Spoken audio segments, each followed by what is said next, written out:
Welcome, everyone, to the Sunday Morning Marxist Forum. This session is being recorded and will be posted on YouTube with the link on our website. Our website is ICSSmarx.org. ICSS stands for the Institute for the Critical Study of Society. For a decade and a half, our sessions were held at the Marxist Library in Oakland, California. Now we host our sessions on Zoom, and I should say good morning, good afternoon, or good evening, as we have speakers and attendees from around the United States and throughout the world. My name is Sharon, and I'm today's moderator. I'm a member of the ICSS Program Committee that organizes the forum. Our committee always welcomes input, feedback, and suggestions for topics and speakers, and you can contact us through our website, again, ICSSmarx.org. This is a comradely forum for political discourse and debate. As such, we ask that you show respect for our participants and the moderator of today's session. Please note that the opinions expressed are those of the speaker and participants. They do not necessarily represent those of ICSS. However, we are united in our respect for the work of Karl Marx, and we believe that his work remains relevant today. Our motto is taken from Marx's 11 Theses on Feuerbach. The philosophers have interpreted the world in various ways. The point, however, is to change it. Our speaker today is Mark Albertson, who is a frequent presenter at our forum. Mark is a military historian with a commanding knowledge of geopolitics. He is the historical research editor at Army Aviation magazine and is the historian for the Army Aviation Association of America. He has authored several books, including USS Connecticut, Constitution State Battleship, They'll Have to Follow You, The Triumph of the Great White Fleet, On History, a Treatise. He is at work on a 2-volume history on the saga of Army Aviation. Mark teaches history at Norwalk Community College in Norwalk, Connecticut. Today, continuing our observance of the 80th anniversary of the end of the Second World War and its impact on the lives of all the world's people since then, Mark's topic is the Great Patriotic War and its aftermath. On June 22, 1941, Adolf Hitler hurled 3,300,000 German troops against the Soviet Union, the start of the greatest land war in modern times. It will be the Soviets, not the United States and the Western Allies, who will win the land war, defeating the German army. During the second chapter of the Great War, Britain will incur 495,000 dead, and for the US, 405,399. A colossal 25 million, 1 in every 7 in the Soviet Union, will die in 47 months. Yet the Eastern Front will loom large in the irrevocable alteration of the global dynamics of power. No longer will the Europeans dominate the globe. The 2 big winners were the US and the USSR. This marked a new global geopolitics and ushered in the Cold War. And with that, I'd like to introduce Mark Albertson. Please go ahead, Mark. Yeah, thank you, Sharon. Good afternoon. Thank you for tuning in. Yes, that's true. This is the greatest land war in modern times, and it's the land campaign that decides who's going to win the land war in what we call World War II. But really, in reality, this is a war that did not start in 1939. It's a war that started in 1914. I gave a different talk on that, but basically, the first chapter was 1914 to 1922, not 1918. And the second chapter is 1931, when the Japanese opened up and they invaded Manchuria in September of 1931. Coming to its conclusion its cataclysmic conclusion in 1945. And this is man's greatest industrialized, corporatized, commercialized war. The Soviets were late to this end of the game, and it's Stalin who industrialized this country. Now, that people can say whatever they want about Joe Stalin, but between 1927 to 1949, he took a backward peasant economy to an atomic bomb in 22 years. If 5 million people starved to death, he doesn't really care. I want what I want, end of discussion. And this Soviet industrialization, and it irks me that other historians don't pick up on this, is one of the biggest secrets for Allied victory in World War II. Because in the end, Lend-Lease will be merely 10 to 12% of the Soviet effort. This effort will be largely done by the Soviets themselves. They are the ones who win this war. And they are the ones, interestingly enough, the United States in World War II produced over 295,000 combat aircraft. Yet, lost in the shuffle, the Soviets produced over 158,327 of them. The United States will build 102,371 tanks. The Soviets will build upwards of 121,000. The United States will build 250,000 artillery pieces. The Soviets, over 500,000, 522,000.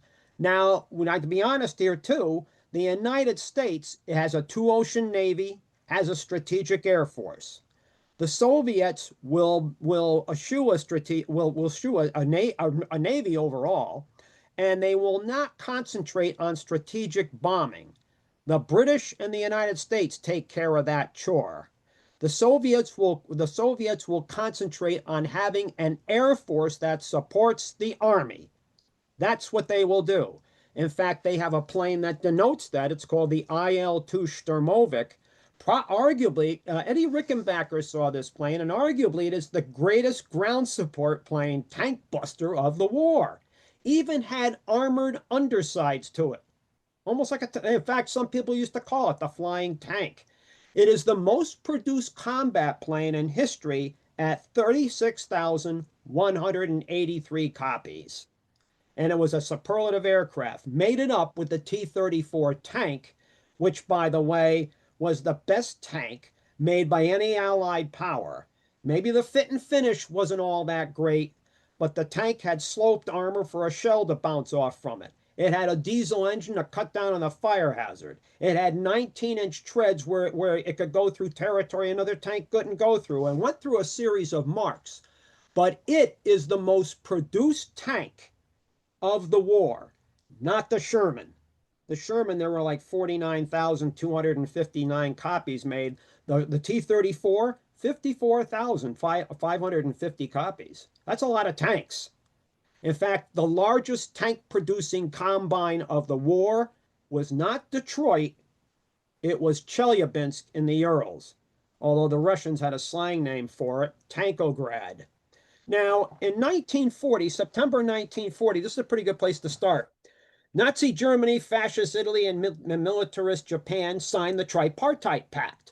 Now, some of this was against the Soviet Union, especially with regards to Japan. Remember, in the border, where Inner Mongolia, Outer Mongolia, and the Soviets and the Japanese had fought, and Georgy Zhukov beat them.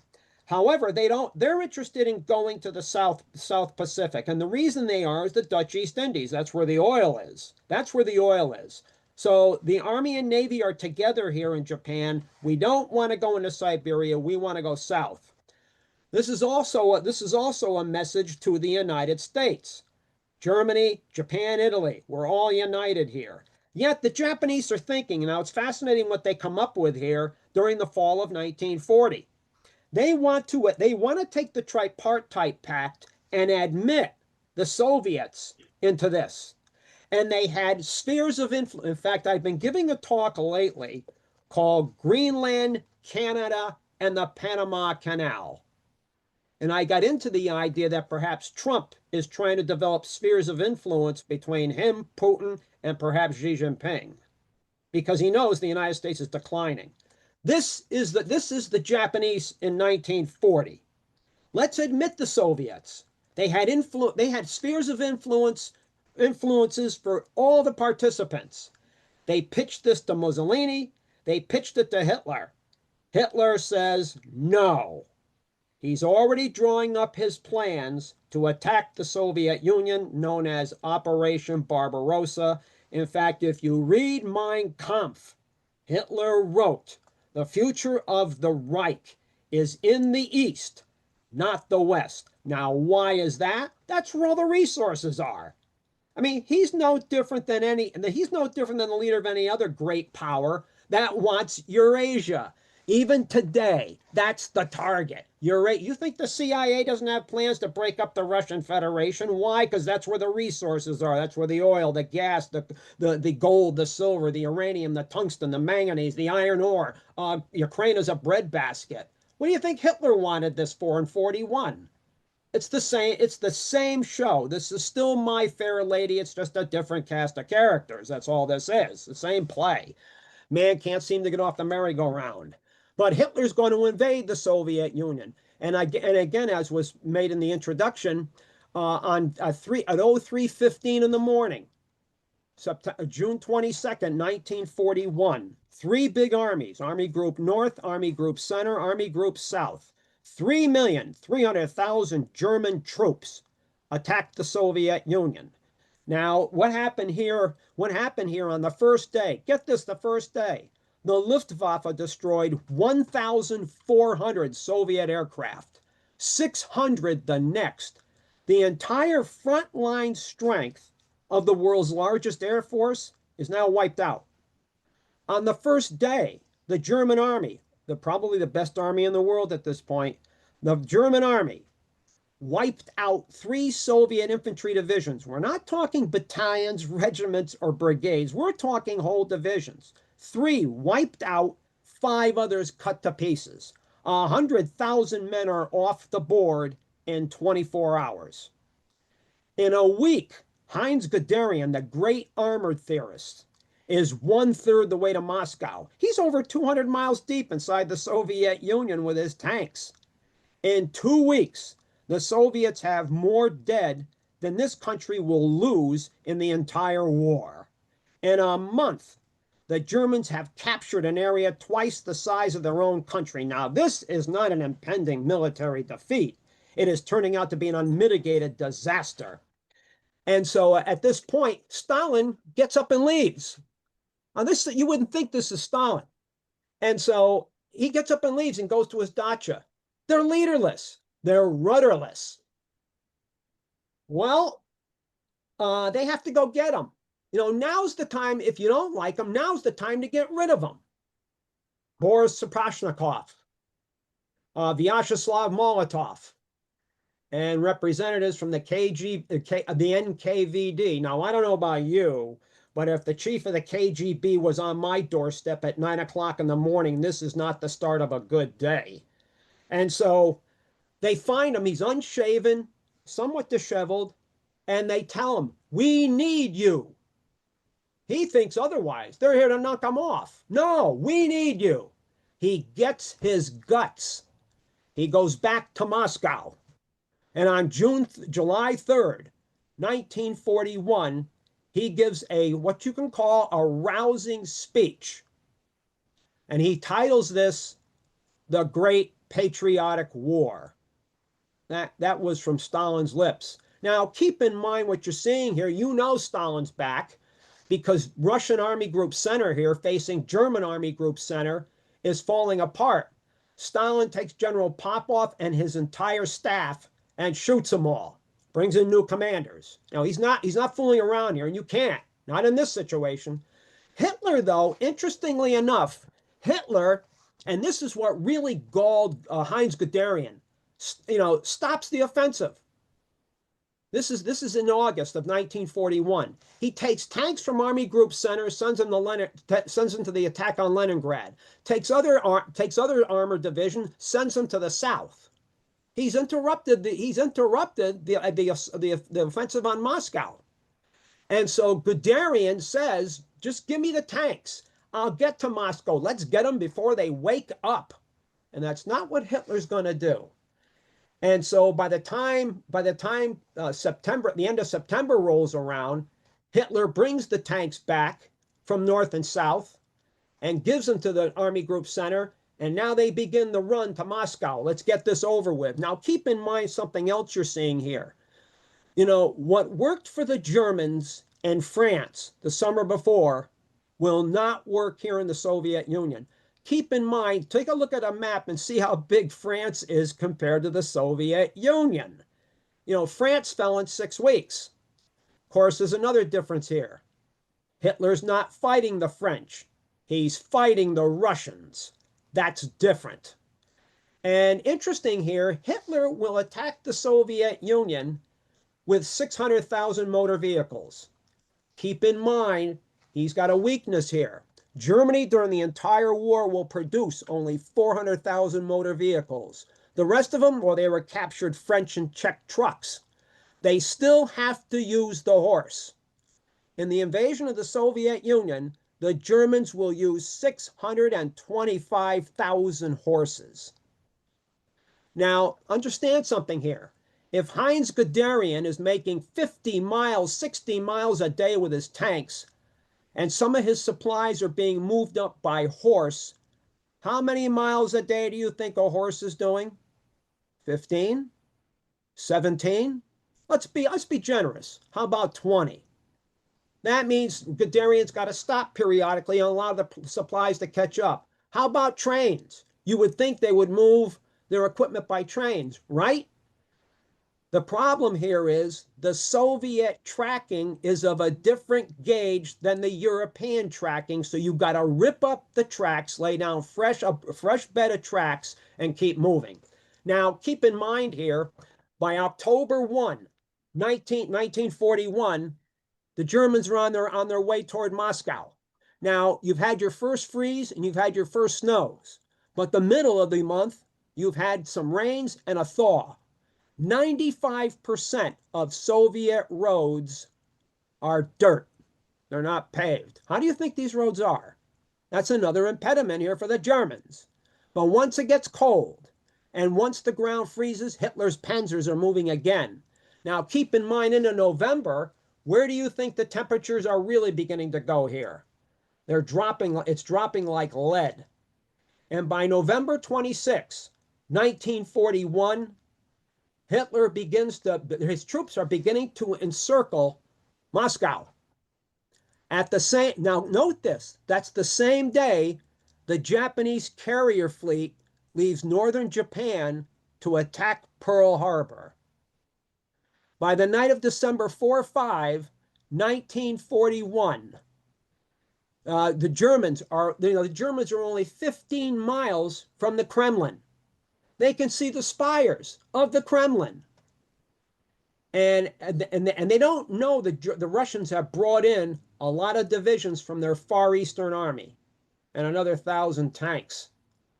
And on the night of December 4-5, 1941, and the temperatures are 40 degrees below zero, Zhukov launches his counterattack. This attack will last until the end of February 1942.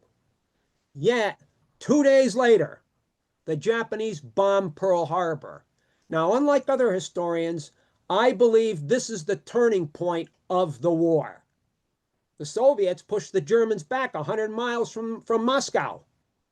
Now Hitler's stuck in a long war of attrition he can't wage.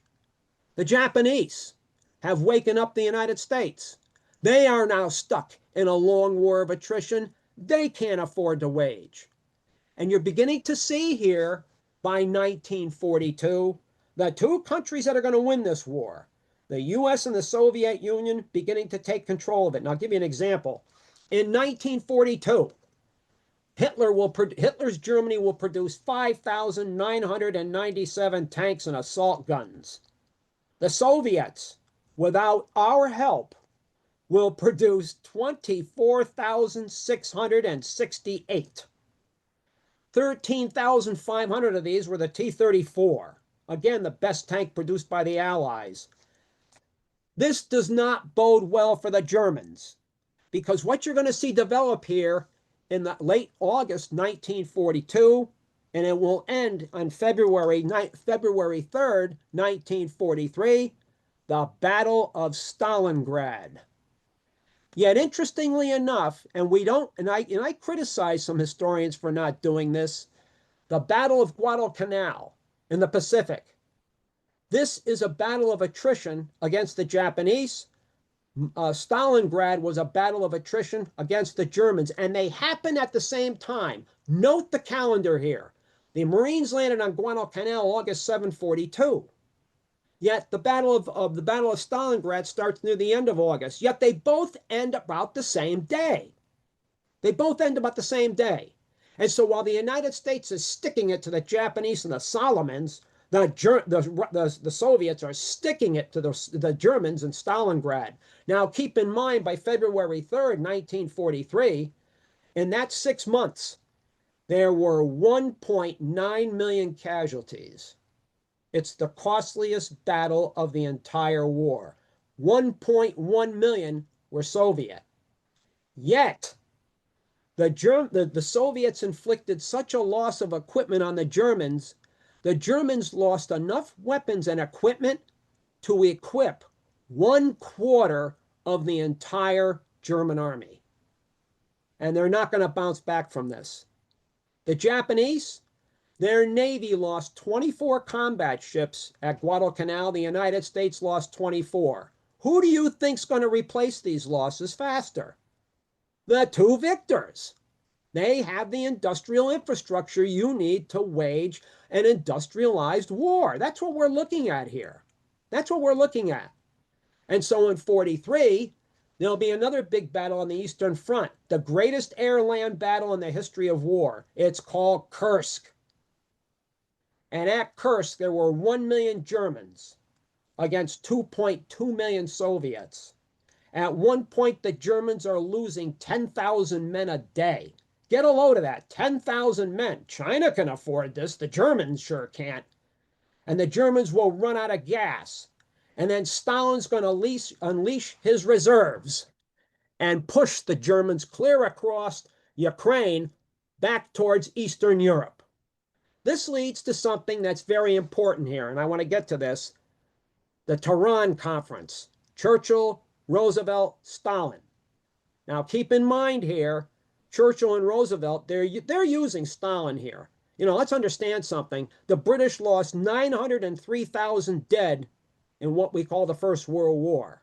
They can't afford to lose another 903,000 dead. So let the Soviets fight the Germans here. The United States, same way. How do you think America would have reacted if it had lost 25 million in this war? We're not used to this. We are not used to this. The Russians, they've been invaded on and off all through their century, for Pete's sakes, and I'm going to get to that before we're finished. But at the Tehran Conference, it's here that Roosevelt and Churchill tell Stalin, we're going to hit the beaches in northwest France in May of 1944. Stalin's going to say thank you very much, and I will launch a huge offensive on the Eastern Front 2 weeks after the guys hit the beaches in France. And he said, I'll take the pressure off. That's nice to be polite. He's polite because he knows what he's going to get. He's getting Eastern and Central Europe out of this. The man's not stupid. He's not stupid. But they don't land in France until June 6, 1944. Everyone calls it D-Day, Normandy, the big landing in France here. But that's 156,000 men who are landed here, dropped by parachute, crash land by glider, land on the beaches. 156,000 men on a 50, 60-mile front across the beaches of France. Of course, do you know how many men Eisenhower's going to have in France in 5 weeks? 800,000. Yeah, on the Eastern Front, June 22nd, 1944. And Stalin himself picked this day. It's the 3rd anniversary of Hitler's invasion of the Soviet Union. This offensive is not going to be on a front 50, 60 miles across. Try 450 miles, later broadened to 650 miles. He's not using 156,000 men. He's using 2.5 million men in 4 huge armies. And they will launch this attack on June 22nd, 1944, against German Army Group Center. This army is 800,000 men, doesn't have nearly the tanks and artillery that the Soviets have. And in 8 weeks, coming out of Belarusia, just west of Minsk, the Soviets, out of 800,000 men in that German army, over 300,000 are killed, over 250,000 are wounded, and over 60,000 are taken prisoner. This army is destroyed. This army is destroyed. But in 8 weeks, by the end of August 1944, the Soviets are now in Estonia, Latvia, Lithuania. They're in East Prussia. They're the first Allied army to have a foothold in Germany. They're in Poland against the Vistula River, which means they're on the gates of Warsaw. They are also in Romania. They're in 6 countries. They are only near Warsaw. They're only 350 miles from Berlin. That's all they are. The Polish Home Army rises up, and they think they're getting help from Stalin. Stalin won't lift a finger to help them because he wants Warsaw. Let the Germans kill off the Home Army. I'm not going to bother. And that's exactly what he's going to get. He got what he wanted. However, the Allies are moving across France, and by the beginning of 1945, both West and East, they are now in Germany. The Soviets are into East Germany, what we call East Germany. The Allies are into West Germany. This leads to the Yalta Conference, February 11, 1945. And I'm not going to go too deep into this because I want to get to the conclusion here after the aftermath. Interesting here at Yalta, the German General Staff, that was supposed to have been dissolved after the first chapter of this conflict, and the Germans didn't do it. Now they're definitely going to do it. And Churchill, Roosevelt, and Stalin agree. We're going to have to dissolve the German General Staff. Stalin says, according to my intelligence, there's 50,000 men in the German General Staff, and we have to dissolve this. Stalin has a way to dissolve the General Staff. He says, how about shooting them all? Roosevelt says, thinking he's kidding, he says, well, maybe we won't shoot all 50,000. Maybe we'll shoot just 49,000. Churchill knows Stalin's not kidding. And he says, I would rather be taken by the scruff of the neck out into the courtyard and shot than be part of such an iniquity. How about Poland? Churchill wants Stalin out of Poland so bad he can taste it. In fact, he wants to fly in the Free Polish government. Stalin's bringing in the Lublin Poles. They will be the communist government here in Warsaw. Churchill is working from a position of weakness. Britain is declining. That does not bode well for Churchill in his negotiations here with Stalin as to Poland. And interestingly enough, Churchill's going to have to resort to saying, look, if you don't get out of Poland, the Catholic Church, the Vatican, the Pope isn't going to like it. The Pope will not like it that you won't get out of Poland. Well, Poles are mostly what? Catholics here? Of course. And finally, Stalin says to him, the Pope? How many divisions does he have? What is he? He knows the Pope no longer has the Papal States. He's a little man consigned to 108 acres. What's Stalin afraid of? The Swiss Guard here? Greece. Now, that's another one. Churchill will get what he wants with Greece. Churchill will get what he wants with Greece because he said, if we let Greece, Eastern and Central Europe are going to the Soviets. But if Greece falls, Churchill brings up the point of what you're going to hear later on with Korea and Vietnam. Remember the domino theory?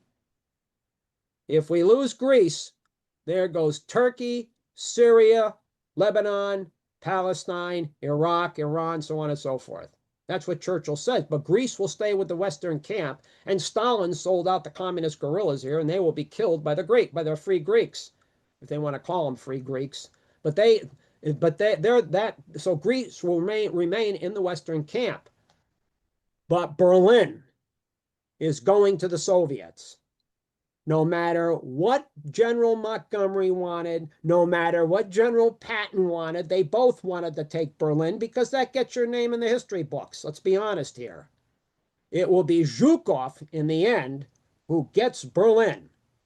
And that will be the end of the war. But having said that, interesting here that also came up during the Yalta conference, and I find this is significant. You remember, we lived the Cold War, so you remember that Germany was divided into a pie of 4 pieces, right? The American, British, French, Soviet zones. Originally, it was supposed to be a 3-piece pie, not a 4-piece pie. United States, Soviet Union, and Britain. It's Churchill and Roosevelt that want the French in on this. Stalin says no. In fact, in the summer, no, it was August, I believe it was, 1944, Charles de Gaulle went to visit Stalin. You know, de Gaulle is trying to put himself on that platform of being the new leader of a post-war France. This is almost like the whole story of Napoleon III in the early 1850s in France all over again, but it's now it's de Gaulle. And he has his meeting with Stalin, hoping to curry favor here. When he leaves, Vyacheslav Molotov says to Stalin, well, what do you think? Stalin, what do you mean, what do I think? The French are fools. They're losers. They got knocked off in 1940. That was brought up again at Yalta. Stalin will eventually concede to allow the French. But you know what he tells Churchill and Roosevelt? You want the French? Fine. But it comes out of your portions of Germany, not mine. And that's the deal he's going to make. That's the deal he's going to make.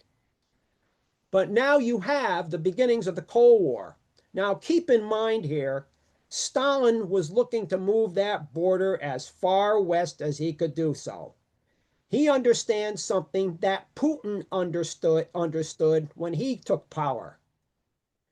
You know, which is why here the Normandy, the invasion, and not enough military historians qualify this, and I criticize them for this. Those guys who landed at Normandy, they didn't just serve Hitler as eviction notice. They won the first big battle of the Cold War, you know. If you don't want Hitler's replacement occupying Western Europe, you put troops there. This is hardcore cold logic. That's what you do. It's boots on the ground that wins the territory. And so that's what they're going to do.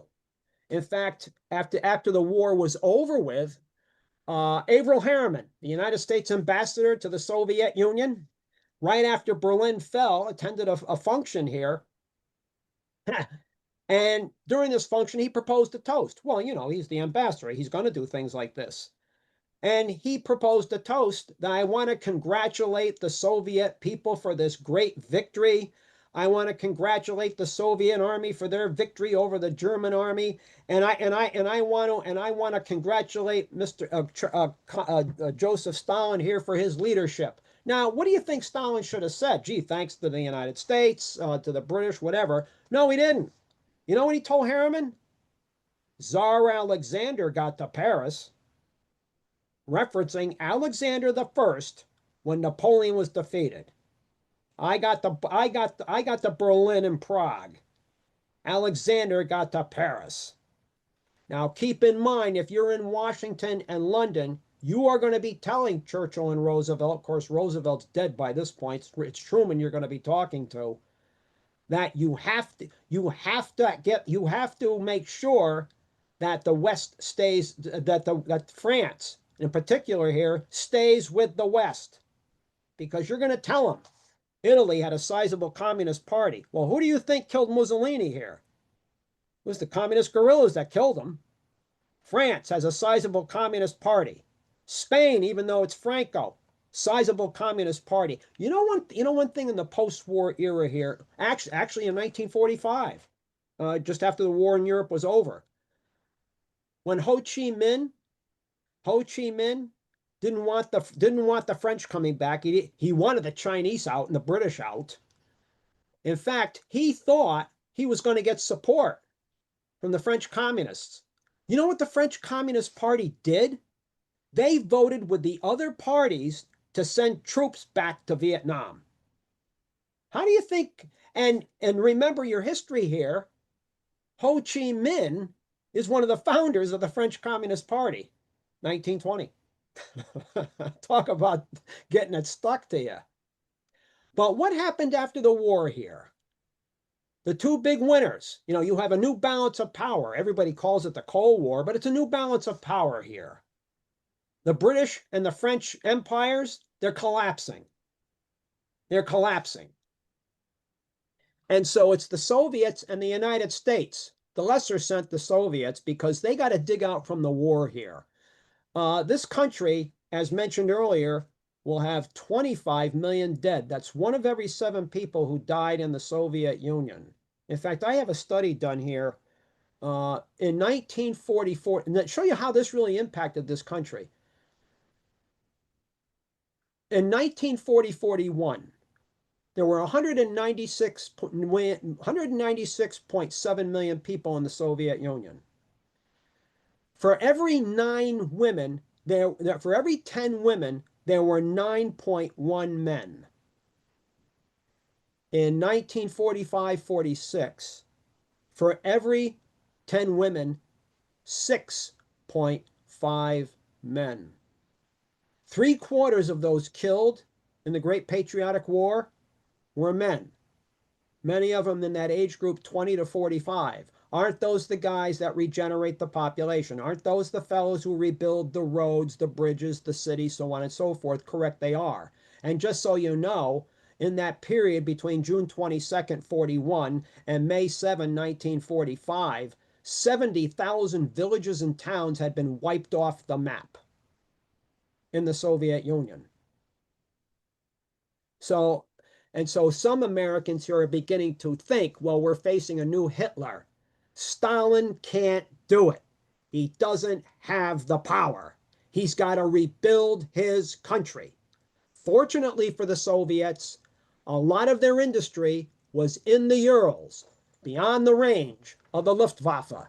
In fact, during that fateful summer and fall and getting into the winter 1941, they are going to move 1,546 factories from Western Russia to the central area, to the Urals. You know how much of a monumental effort that is? And over 1,600,000 workers. Russians used to say it was like the earth had tilted and everything was rolling east. Everything was rolling east. But the United States is gearing up for the Cold War. Now, you could see where both countries are going here with the Soviets in 1946 and the United States in 1950. In 1946, the Soviet Union is now the second most powerful country on the world stage. And now Stalin was able to do what no one else was. They are on a world stage in the modern era. They have to act like they are. However, he assigns Andrei Zhdanov, one of his prized commissars, the man who was the commissar during the siege at Leningrad, by the way. He's an interesting man, Andrei Zhdanov. He will chair a committee here. Journalists, playwrights, actors, academics, students too. Anybody not on the same page with the new Soviet Union is blackballed. Now, he can't shoot a lot of people like he did in the 30s. He can't do that because now you can't hide it. Just like the Nazis, you can't hide it anymore. But in 1950, a committee will be formed here. It's called the McCarthy hearings. what was happening to actors, academics, playwrights, directors, people who were accused of being what? Card-carrying members of the Communist Party at one point in the 1930s. What happened to them? Blackballed, right?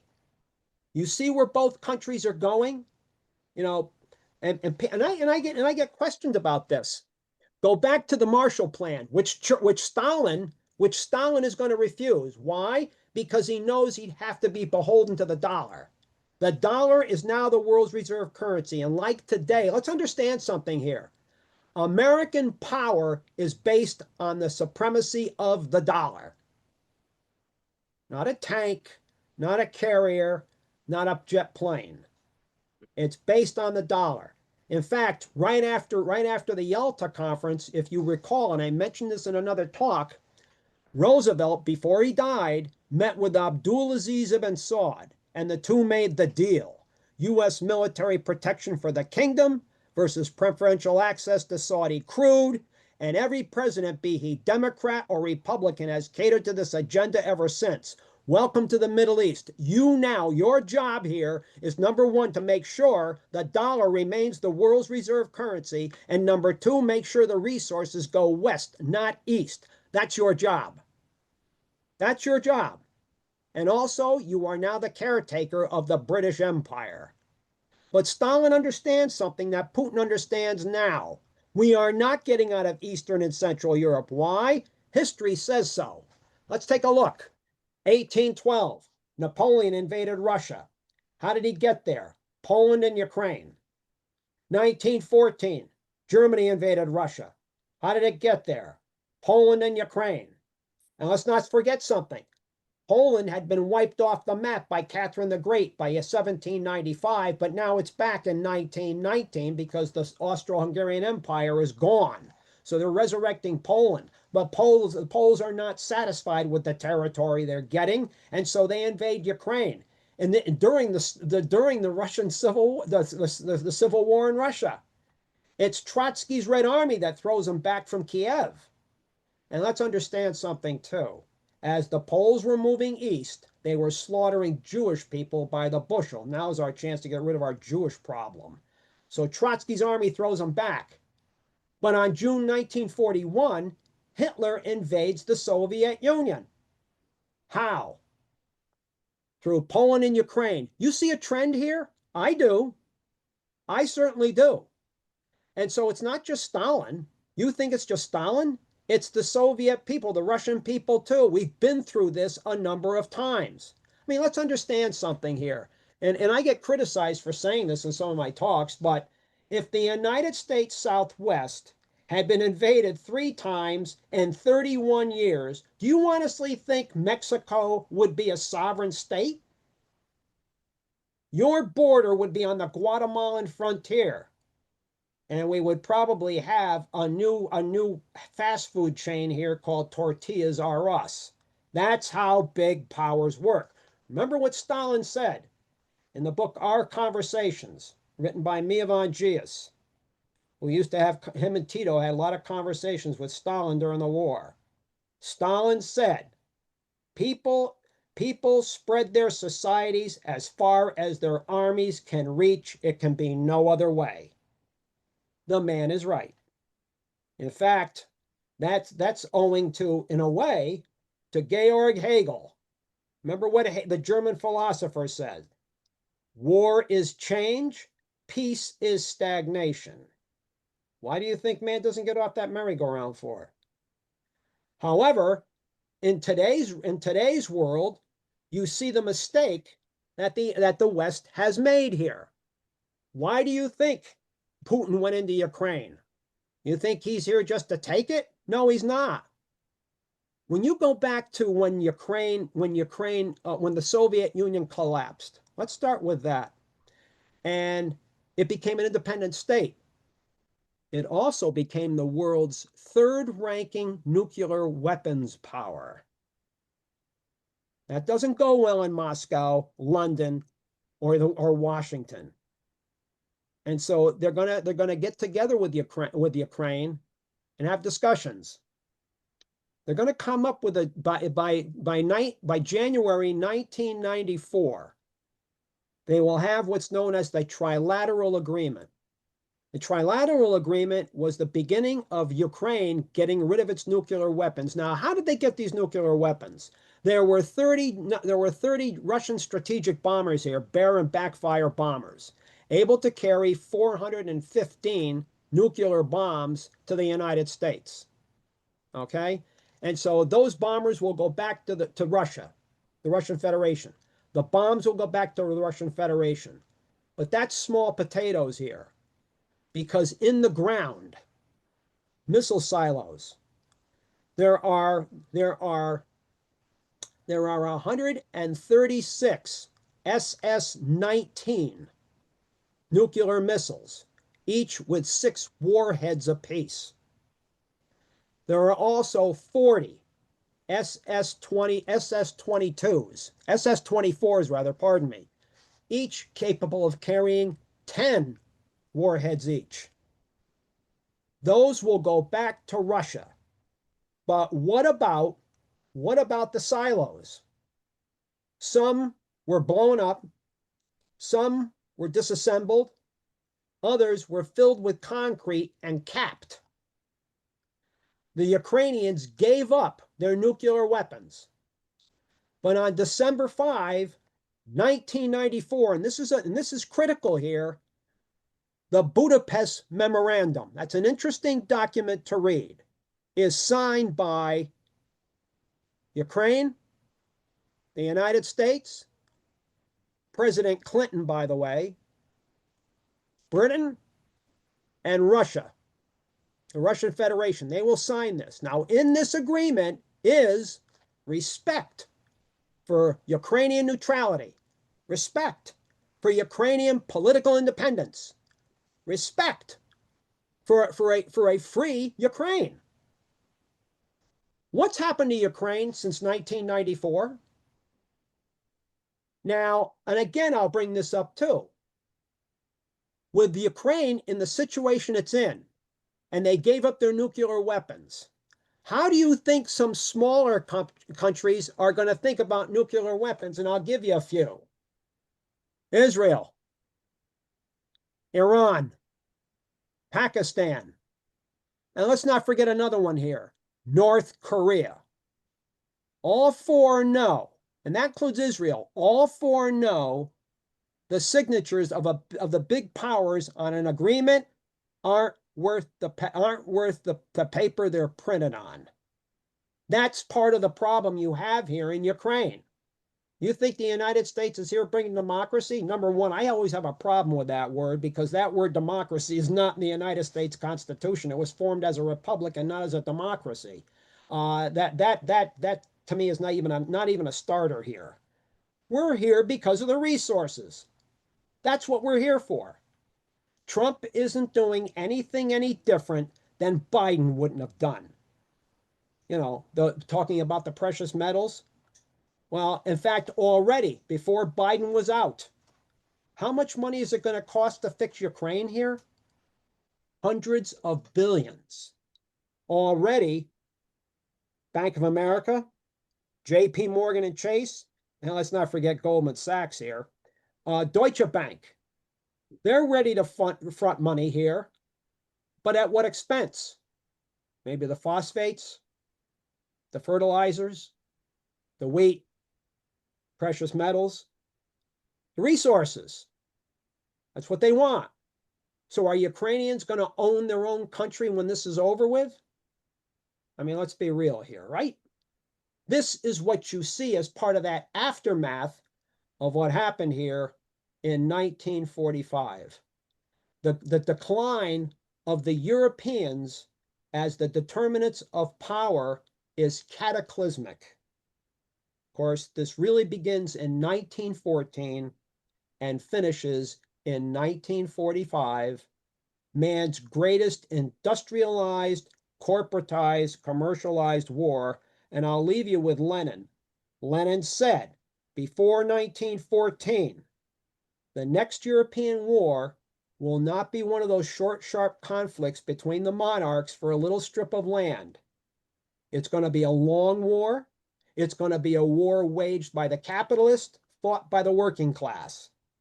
Is he wrong? No, he's not. And another man in the United States warned about this in 1898.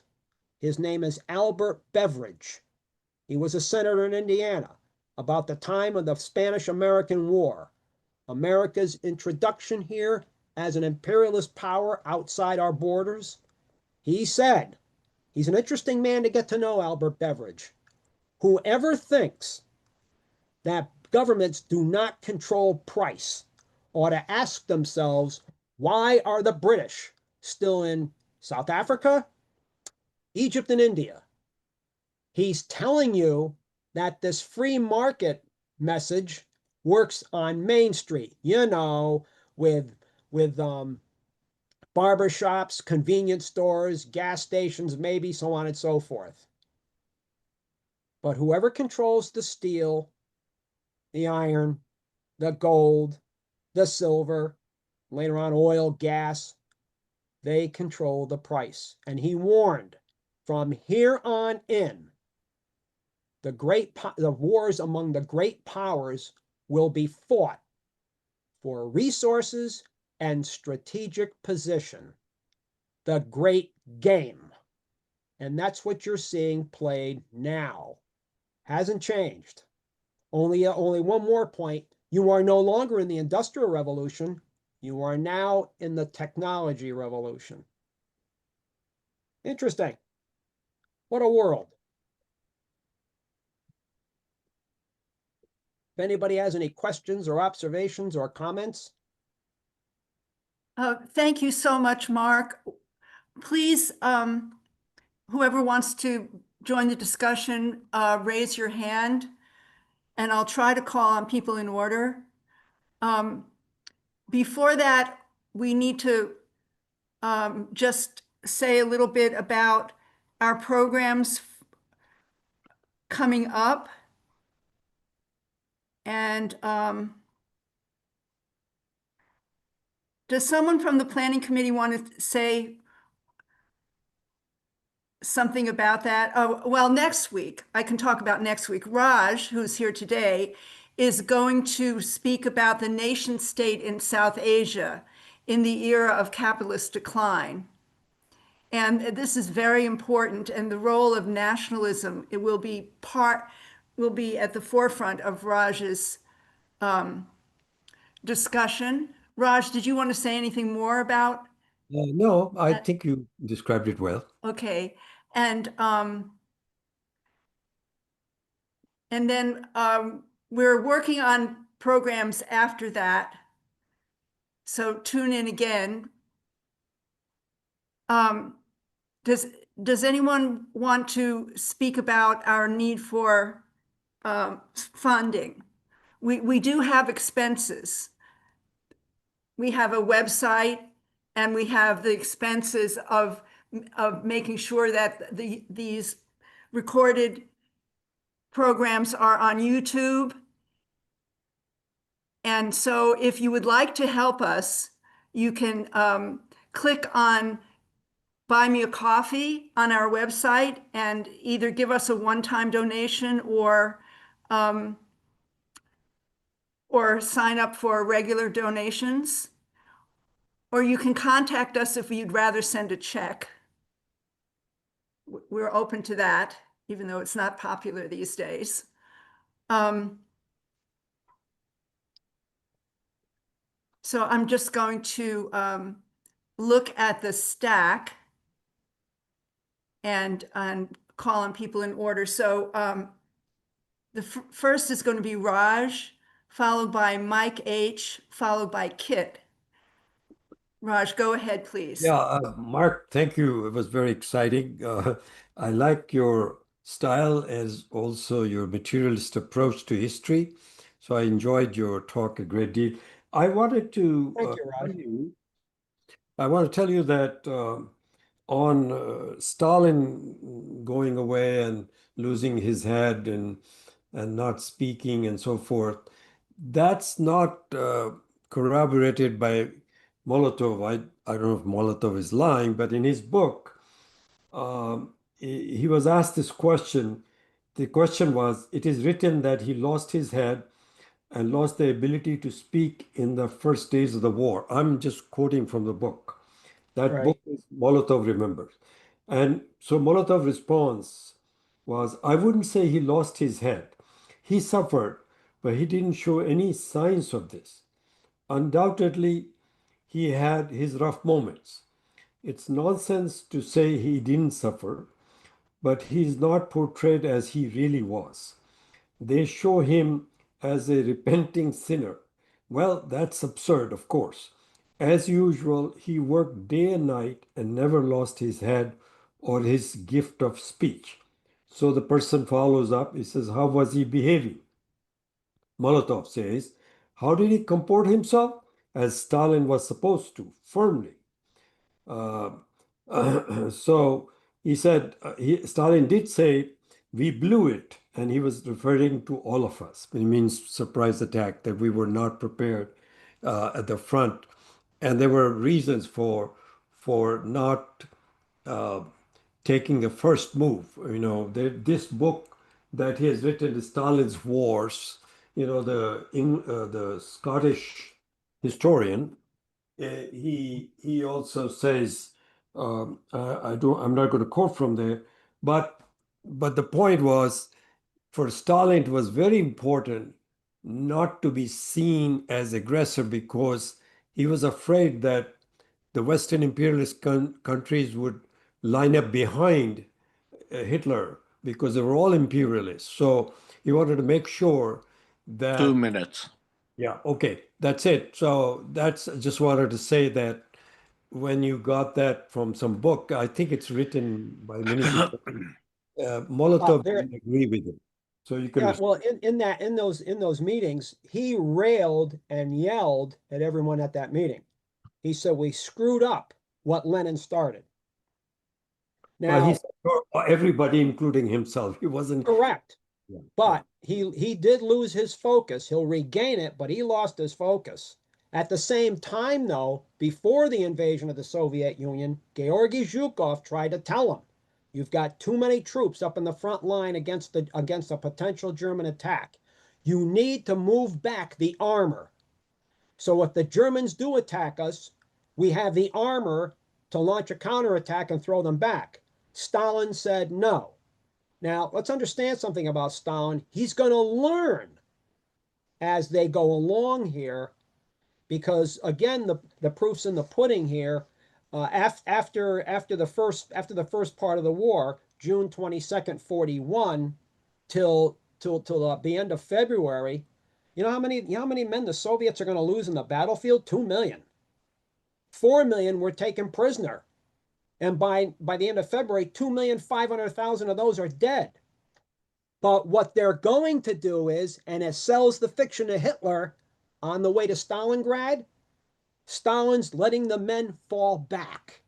And Hitler has sold that fiction. Gee, they must be running out of men. We're not capturing as many anymore. So Stalin is learning as they go along. And by the end of the war, he had a pretty good handle on this. Is that Why? from It was that was an education and process. this question? Is that from Zhukov's book? Yes, Okay, that's now from just a Zhukov's little bit book. self-serving too, so we should take it with a. Correct. But even other Russian generals were saying that, Stalin was learning as they went along. And that is a learning curve. I mean, Mao said the same thing. Anybody can learn war. You don't have to go to West Point or Sandhurst. Is there a learning curve here? Yes, there is. And Okay. Stalin's going to have to take that learning curve. I agree with you there. I mean, these big losses, Stalin has to take some blame on it. No Well, of question. course. But they're learning from the Germans as they go along here. And I'm going to tell you something. By 1944, and I've said this in other talks, if I wanted an army by 1944, it would be the Soviet army. You know why? Because by 1944, Raj, this, as an army, this is the world's most lethal killing machine. And that's exactly what it was. That's exactly what it was. Thank you. Interesting. Thank you, Mark. Thank you. Next is Mike H, followed by Kit, followed by Jean. Mike, please unmute. Go ahead. Yeah, am I unmuted yet? Yes, yes, we can hear Yeah, you. I kept hitting the unmute and it wouldn't let me unmute. Yeah, So good day, Mike. my question is, in the 2 years before the Great Patriotic War, from the invasion of Poland in October of 1939 until the start of the Great Patriotic War, that's kind of like a big black hole in my memory. I just don't understand what the Soviets were doing for 2 years. Were they, I don't know, starting to build their productive capacity? Or what were they doing for those 2 years before the start of the Great Patriotic War? Well, they had joined the League of Nations in 1934. That was Maxim Litvinov's idea. He was the foreign minister then, because he believed in collective security with the British and the French to rein in fascist Italy and Nazi Germany. And with with what happened in Europe leading to 39, Stalin said collective security isn't working too well, so he fires Litvinov and brings in Vyacheslav Molotov. But he will make a deal with Hitler. In fact, I wrote an article on this of 5,500 words in World War II History magazine. And I really enjoyed writing this article about the Nazi-Soviet non-aggression pact. And this pact was consummated by Joachim von Ribbentrop, Hitler's foreign minister, and Vyacheslav Molotov. And it was signed by the two of them in the Kremlin on the night of August 23, 24, 2:30 in the morning, 1939. And in this pact to the world, this is, well, the Germans will sell finished goods to the Soviet Union, and raw materials will go to Germany. But no, that's the icing. The cake here is, as you were intimating here, Poland. And so on September 1, 1939, Hitler will invade Western Poland. And on September 17, 1939, the Red Army will overflow the eastern borders of Poland and move the Soviet border further west. That's what Stalin wants. That's what he wants. So they divided Poland up. So Hitler couldn't do anything without Stalin's connivance here. But Stalin is moving the border west. He doesn't trust Hitler either, even though that now they are signers of an agreement here. So, but then again, the Soviets, except for the Winter War, when they invaded parts of Finland, November 30, 1939, really aren't in the fighting here until June 22nd, 41. So their industrial production was not ramped up until after June of 1941. Well, no, before then. In fact, Mike, you might find this interesting. You know, one of the things that Stalin concentrated on was making tractors. When he industrialized this country, he focused on heavy industries, tractors, machine tools, that kind of thing. You know, he's not stupid, Mike. He knows the Soviet Union, like the United States, is swimming in oil. So why should the farmers and peasants be plowing their fields with horses and mules? Can't you produce more food with tractors? Yeah, of course you can. Yet, what can you convert tractor factories into making during a war? Tanks. You see where he's going? In fact, by 1941, in fact, I've got records here for this. There were, among all the major powers in the world, 40,000 tanks in the world. 40,000. The Soviets had 22,700 of them. Note that, 22,700 of them. But they didn't use them right. They lost 17,000 of them by the Battle of Moscow. But again, they're going to learn. But it's a good thing they had that industrial capacity. Of course, the tanks they lost were tanks they were first making. They're junks. But they'll learn. They had a steep learning curve here, and they will learn. They will learn. You got to give them credit for that. Okay, next is Kit, followed by Jean. Yes, thank you, Mark, for speaking. You're always exciting to hear. It's like Good listening day. How are you? I'm fine, thank you. Good. You're like listening to a movie, which is really, really fun. My question has to do with the technology, because that's what we are going through right now, this whole transition. And the unfortunate side about the advancement of technology is that war motivates or promotes that. Yep. We know that trillions of dollars, our tax dollars are being invested in advanced technology, and that the war in Ukraine was also fought with advanced technology. Can you comment on, the three powers, China, Russia, we in the U.S. about where we are at with this advanced technology, where you think it's going? Will our wars be fought by drones, in space, etc.? Yeah, you remember when Nancy Pelosi was Speaker of the House? Oh yeah. Remember when she went to Taiwan? Mm-hmm. Now, you don't think that was a social call, do you? No, not at all. She knows, she's not stupid. She knows that 50, and in fact, we discussed this where I work, 53% of the computer chips used by the Defense Department come from Taiwan. Now, she's intimating to the Taiwanese here, why don't you move your chip production to the United States, or some of it?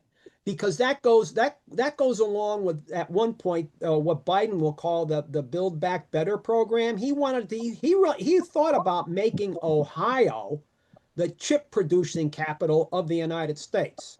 Now that makes sense. There, what happened to the automobile industry here? But what do you think China said about this? You think they were happy about this? No, of course not. Of course not. Computer chips kit must be seen as a resource like oil, gas, gold, silver.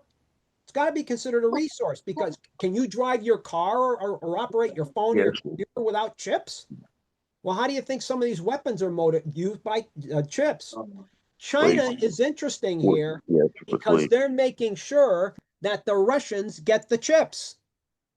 They're making sure Russians get chips. Keep in mind, you remember when the United States, this thing with the technology is fascinating. Yes, drones, you're not expending a pilot, you're expending a piece of machinery, drones. You're no longer seeing, like in World War II kit, 500, 700, 1,000 bombers ranging over a city dropping fire bombs. You're no longer seeing that. You are seeing dozens of drones, maybe 100 drones, maybe 200 drones being launched, but there's no pilot, not in the drone. But it's still air power of a sort, right? You're seeing that. But you didn't need chips in a B-17. You need chips in what you're doing now. Now, interesting here too, if you recall, and I'll add this, you remember when the United States put sanctions on Russia for the invasion of Ukraine? Oh yeah. Yeah, because the ruble is not a strong currency, is it? Not like the dollar or the pound or the Swiss franc. But you know who backs the ruble? The Shanghai Gold Exchange. That's why there's food in the grocery stores in Russia. There are goods in the department stores. People are still getting paid every week. Retirees are getting their checks every month. So the sanctions have not worked to the extent that the United States thought they were going to work. So it's economics and, yes, technology. Like I said earlier, you're now in the technology era. You're no longer in that industrial revolution anymore. It's the technology revolution. And you're seeing that in Ukraine. You're also seeing it in Palestine. Mm. You're seeing it there too. Yeah. Well, you think the U.S. should go back to the gold standard?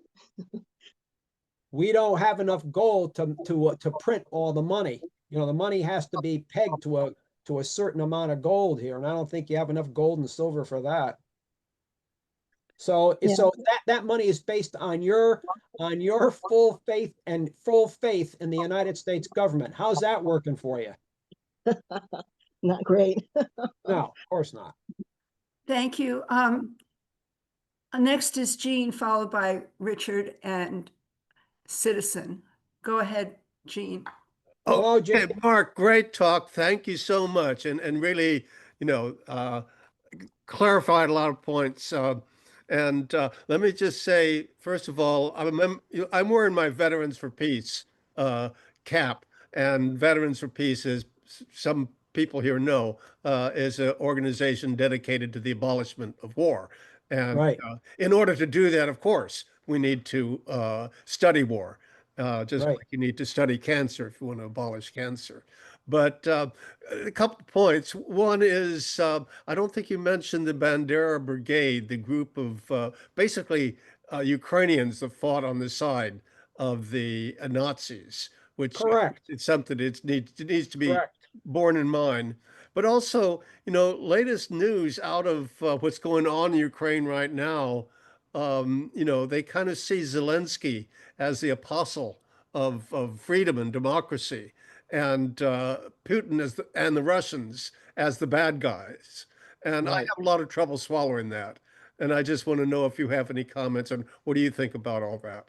But again, thanks so much. You're welcome. Yeah, is Putin an autocrat? Yeah. Is he totally wrong here? No. Is the United States wrong here? Yes. I mean, go back to what I mentioned before about the Budapest Memorandum. They all signed that agreement to respect Ukrainian territorial integrity and respect their form of government. How's that worked out? It hasn't. The big powers don't care. They want the resources. That's basically the game here. But again, from Russia's point of view, I mean, if we were Russians, you don't think something. In fact, did you hear the other day that the Stalin is becoming more popular again here? Interesting. He represented Right. order. Mm-hmm. Yeah, he did. He represented order. But at the same time here, Gene, the United States is hardly squeaky clean here. Remember what Victoria Nuland did here in 2014? That's no accident, Jane. That is no accident. I mean, what did we do to Mossadegh? What did we do in Guatemala in 1954? What happened to Lumumba? You don't see a trend here? I do. We haven't got, and it doesn't matter who if it's a Democrat or Republican, we're doing the same sort of thing since 1945. We haven't broken this trend yet. The big thing here is to maintain the dollar. Now, I don't want to give you cause for concern here, but 50 years ago, the dollar represented anywhere from upwards of 75% of transactions in the world. Now it's 58. That's happening. You're witnessing this.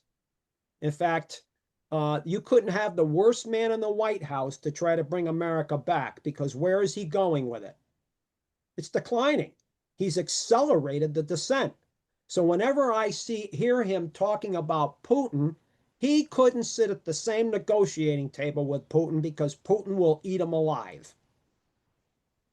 It would have been worse if Stalin was at that table. I mean, Stalin, there's one thing I'll say about Stalin. There was just something about him.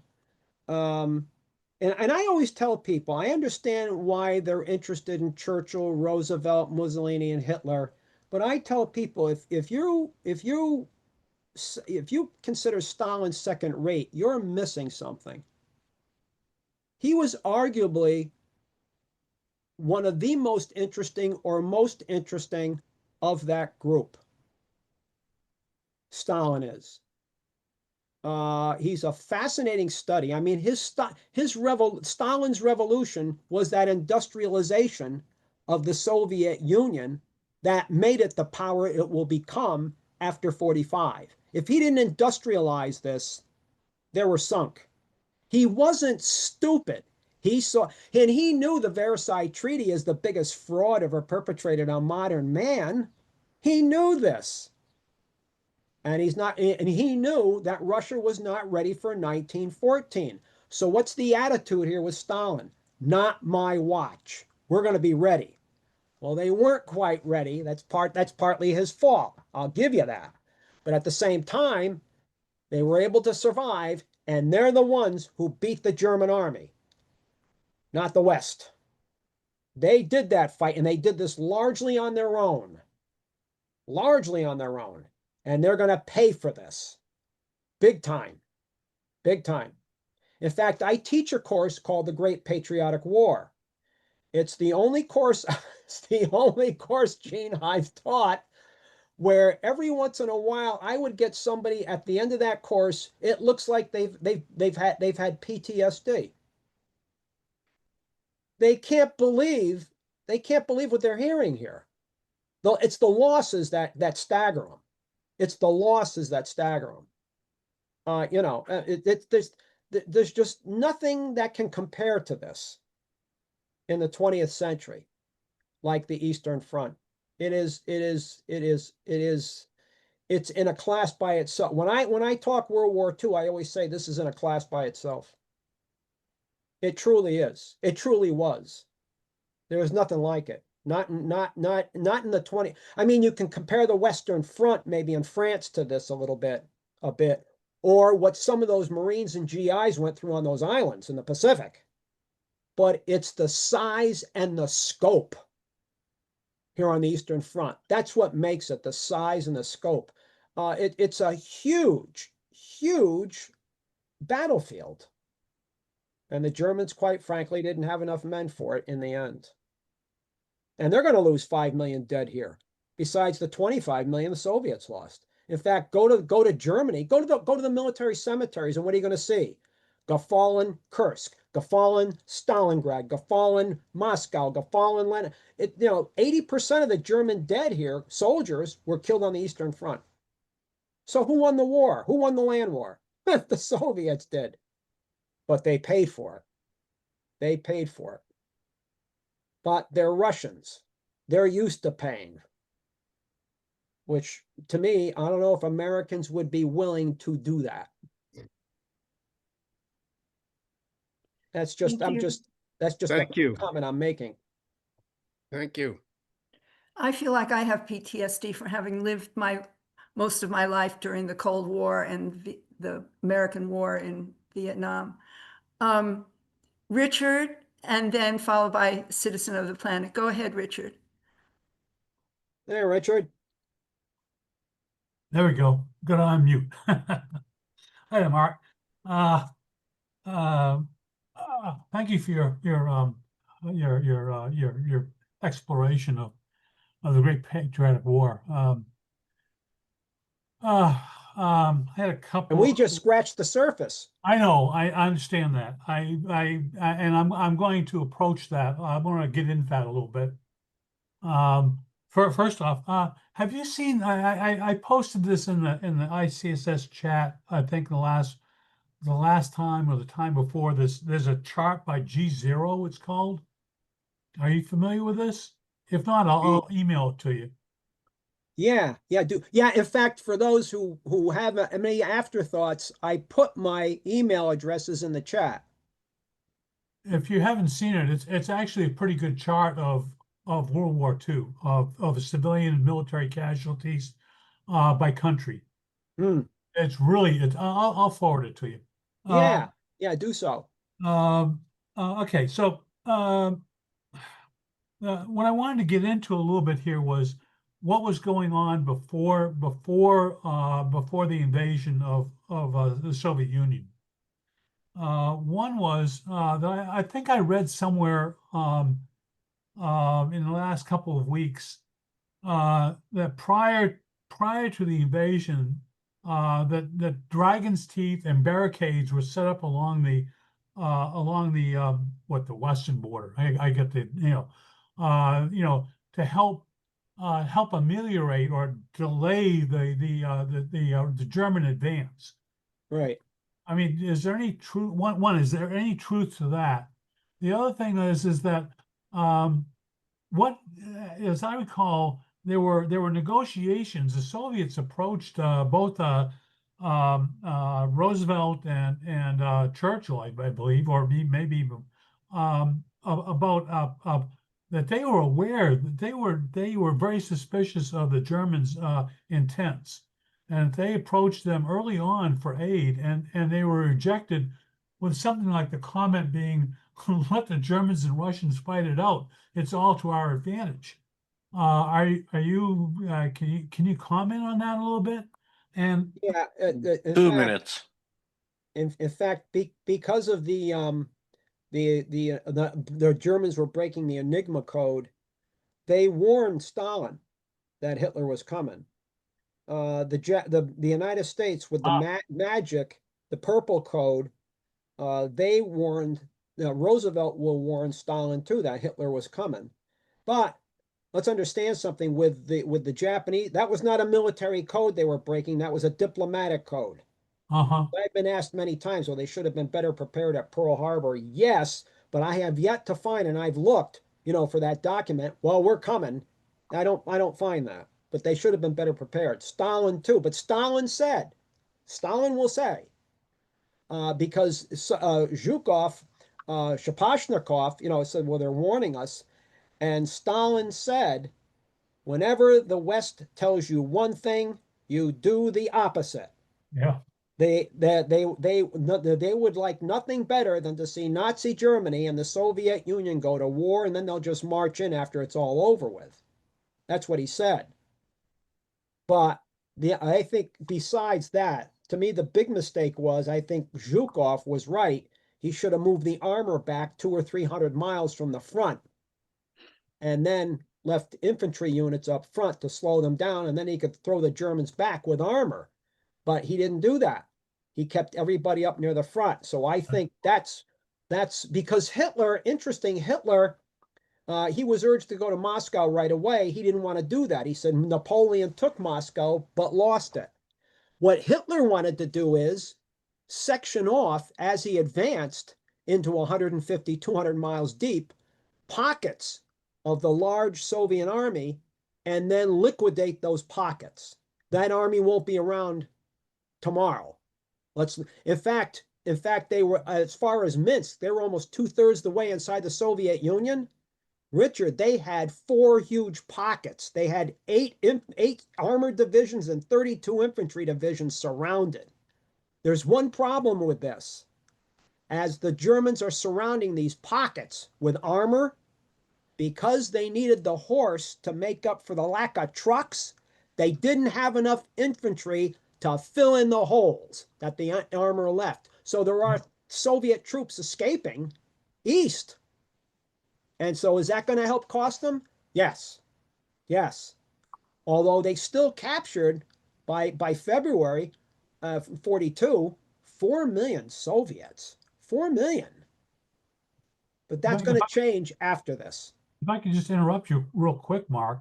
I mean, it's interesting that the German tactics are basically the tactics that the Russians are employing today in Ukraine, and that is, right, divide, go in there and divide up and hit them on flanks, right? And and it seems to be working very, very, very well. Well, the post-war era, once the Warsaw Pact is formed, if you read Soviet military doctrine, you'll find volumes based off of what happened on the Eastern Front. Mobile warfare. The Soviets called it deep penetration, deep battle.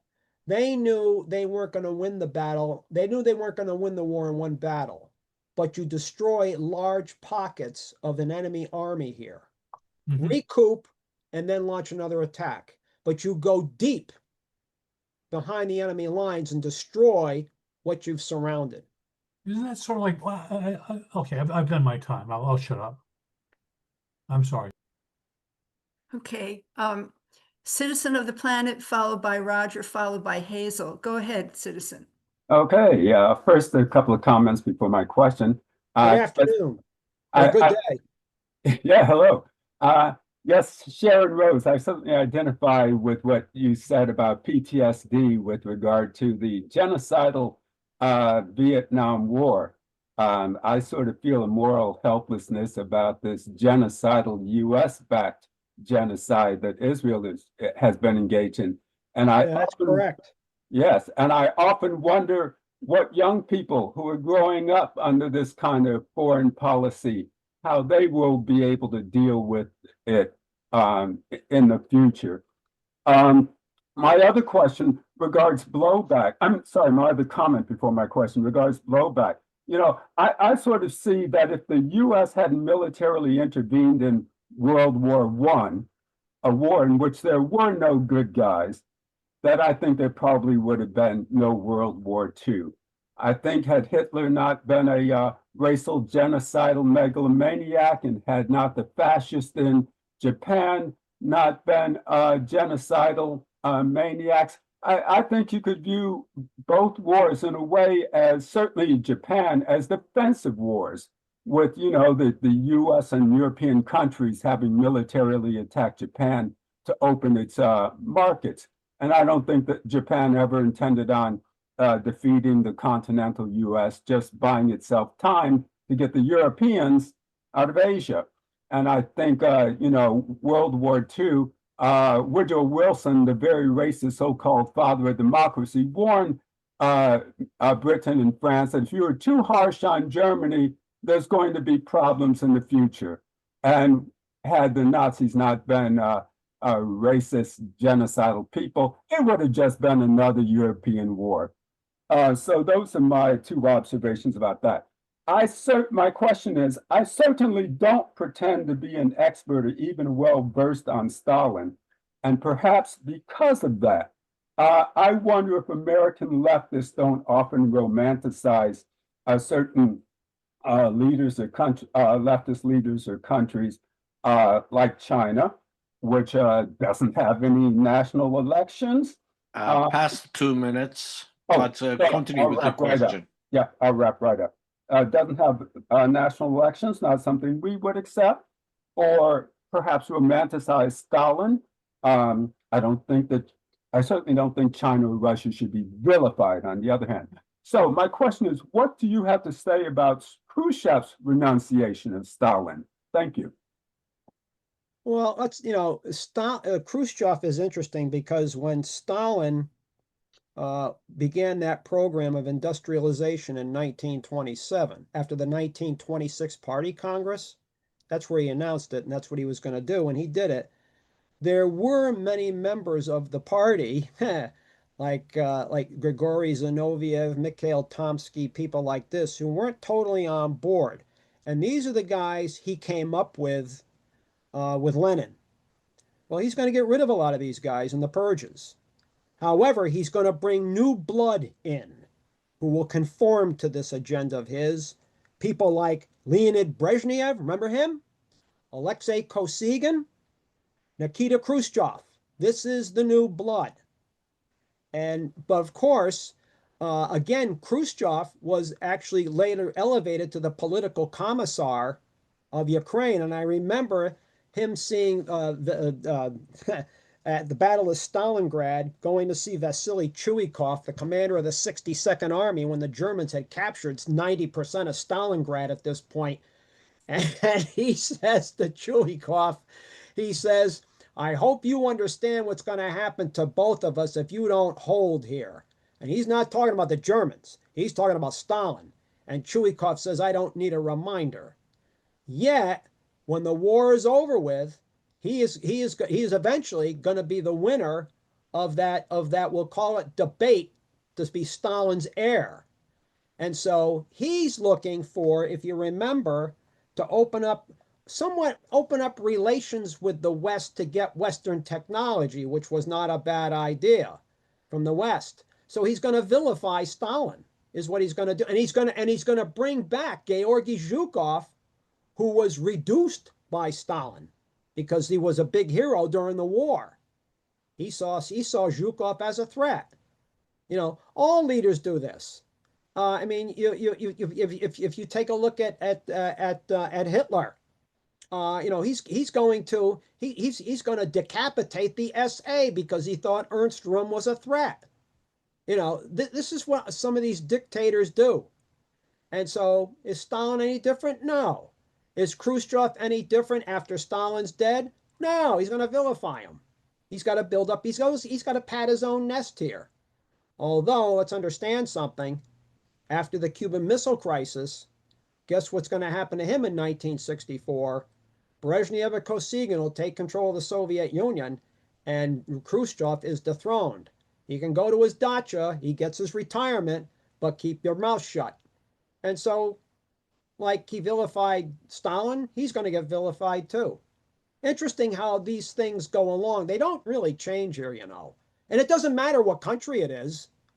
What does Trump always say about Biden lately? You know, he's got to paint him as an idiot, a bad guy, whatever the case may be. And then the next president will call Trump the same thing. I mean, it doesn't stop. It's like watching professional wrestling. I just want to briefly say, first, thank you for your very interesting answer. And second, I wanted to add, you know, the U.S. didn't militarily intervene in World War I for any moral reasons, but for economic reasons. And I believe had the U.S. not intervened, there would have been a more equitable settlement of World War I, because it essentially would have been a stalemate. And as I said, there wouldn't have been the harsh sanctions against Germany that I believe led to World War II. So I guess I'll just, finally, the U.S. never, and the Allies didn't make that mistake again after World War II with regard to Germany or Japan. Thank you. Well, the Japanese, let me just finish up. The Japanese were saying at the end of the 19th century, Asia for Asians, let's kick out the white Christian colonial powers. That will be an essence of the greater East Asia co-prosperity sphere. In other words, the Japanese Empire. All coming out of this thing known as Haku Ichu. We're going to bring the 8 corners of the world under a single roof, a Japanese roof. The Japanese here, and I said this at a talk the other night, by the way. You take a look at Haku Ichu, Manifest Destiny, Dragnak Osten, Lebensraum, and Zionism. They're all cut out of the same cloth. Yes. It's just that different people label it in a different fashion, but it's basically the same sort of thing. You're taking land from your neighbor for whatever you need to use it, whether it be the resources, whether it's strategic position. This is all part of the great game, for crying out loud. Mission Civilistris, that which is another false statement here. We're bringing a civilization to the downtrodden. I don't know what a garbage this is. Yes. It hasn't stopped. It's the same sort of thing. Yes. Thank Thank you. you.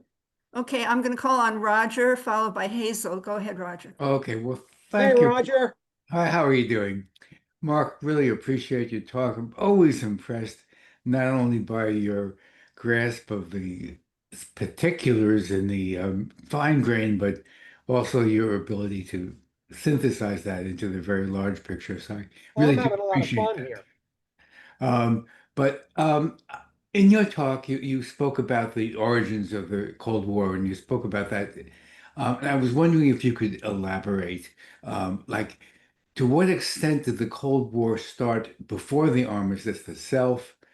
How was that going on, where both the U.S. and the Soviet Union were fighting on the same side, yet they were working to a future where they'd be on the other side of the barricades from each other. And if you want to comment more about how that's carried forward to the present, I'd appreciate that. Yeah, I would. You know, I'm under the impression here that if Franklin D. Roosevelt didn't die on April 12, 1945, what people called the Cold War would have been somewhat warmer. I think Roosevelt knew what he had with Stalin. Stalin certainly knew what he had with Roosevelt, because Churchill is playing a losing hand here. Even at Yalta, this was noticed.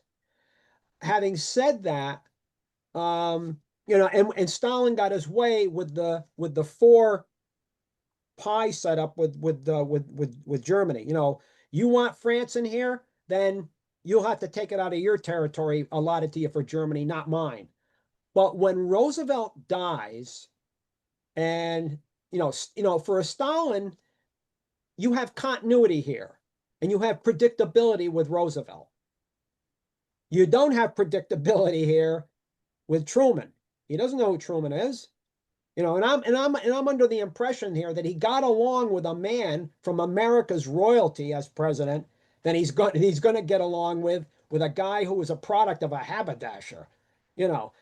Truman is more the common man approach. He speaks the same way, and it's not going to work. It's not going to work well. But at the same time here, you have developing here, people like George Kennan, who I think is one of the most astute foreign policy experts this country ever had, and he knew Russia.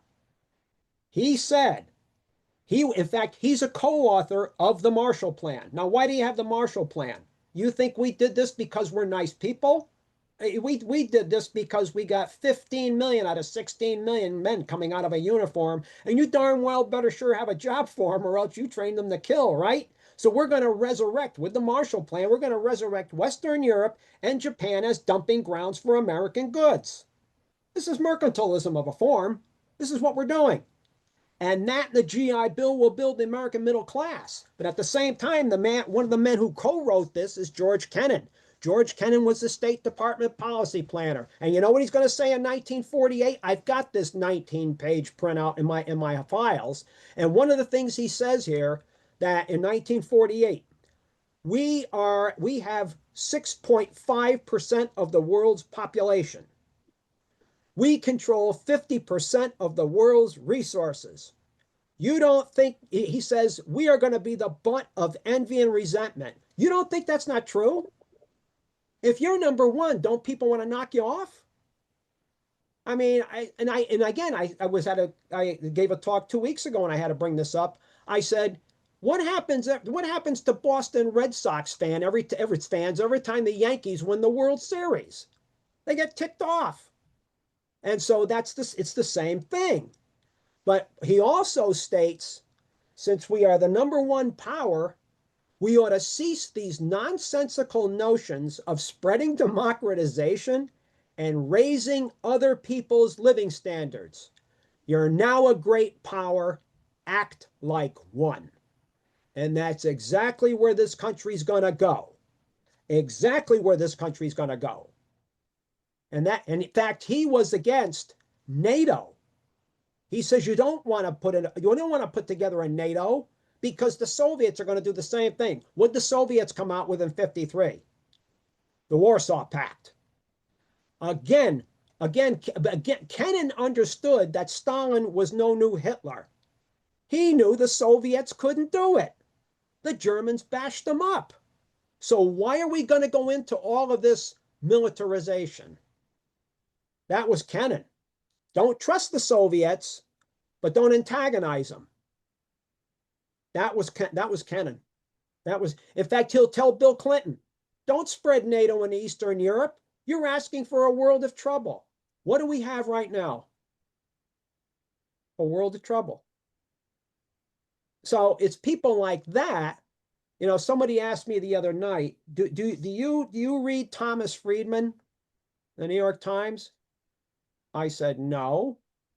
Well, who do you read? Zbigniew Brzezinski, George Kennan, Halford Mackinder, the ace policymaker for Britain from the late 19th century into the 20th, Nicholas Spickman, who used to teach at Yale and the University of Chicago. These are the people I read.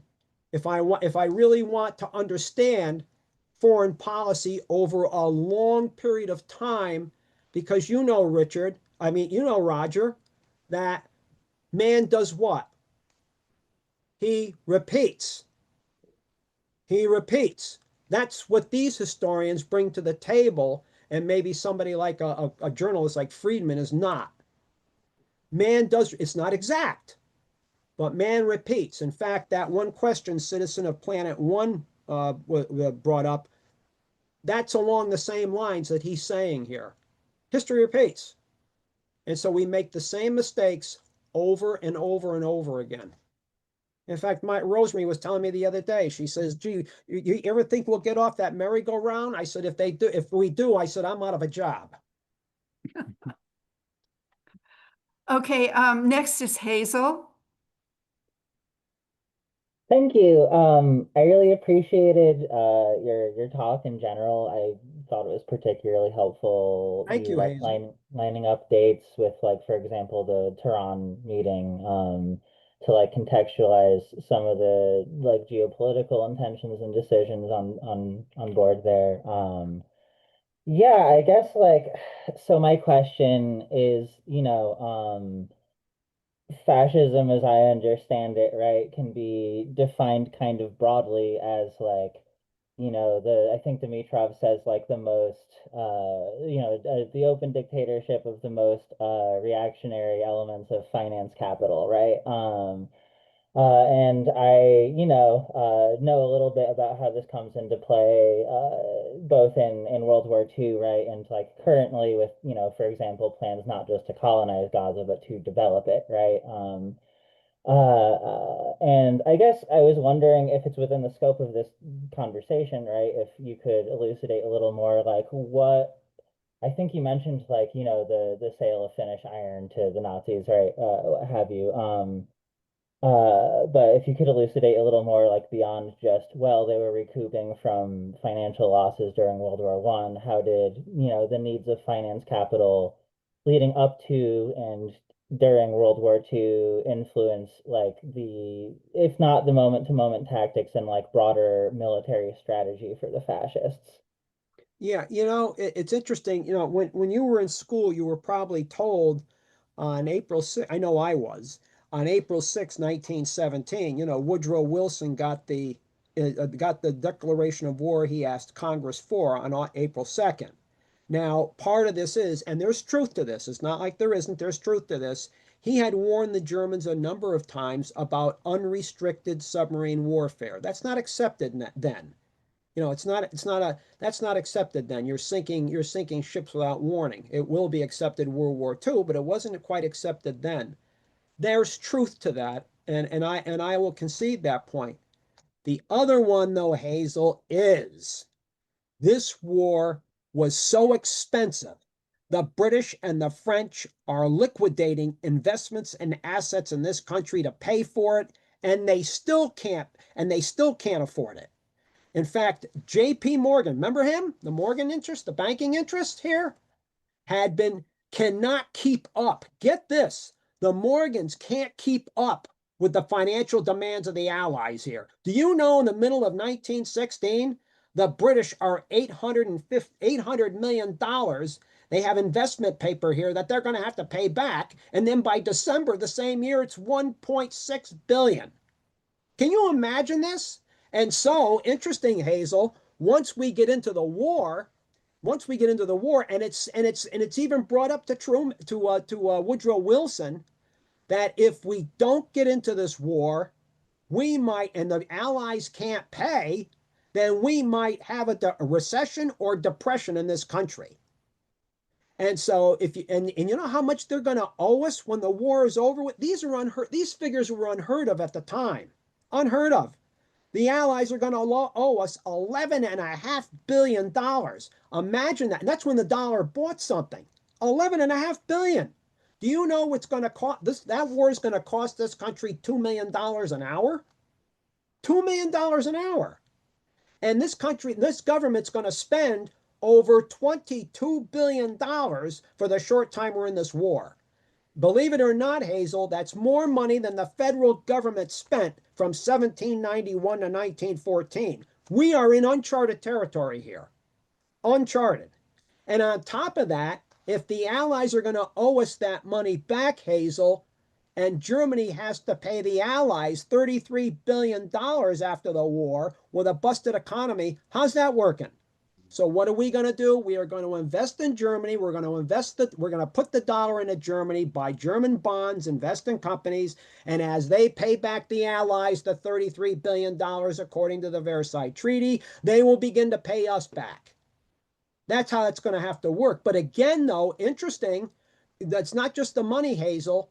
In what we call World War I, They came up with something known as the War Industries Board. You ever hear of this? Bernard Baruch was the economic czar here. Note the term economic czar. And you know what the War Industries Board did? If you owned a company, let's say you make widgets, right? And you make widgets according to the orders put in by your clients. That's not how this is working anymore. The federal government says to you, we need so many widgets from you, and we need them such and such a date so they can go to France on the Western Front and be used. They will be picked up by the transportation companies, all of which now are overseen by Washington. They will be sent to the docks. They will be put on the boats of the shipping companies, which are now overseen by Washington. You see what happened here? What happened to free market, Hazel? That's the beginnings of a corporate fascist state, as Mussolini will say in 1927. The essence of a corporate fascist state is that large corporations and financial institutions run the economy. What happened to small and medium-sized business here?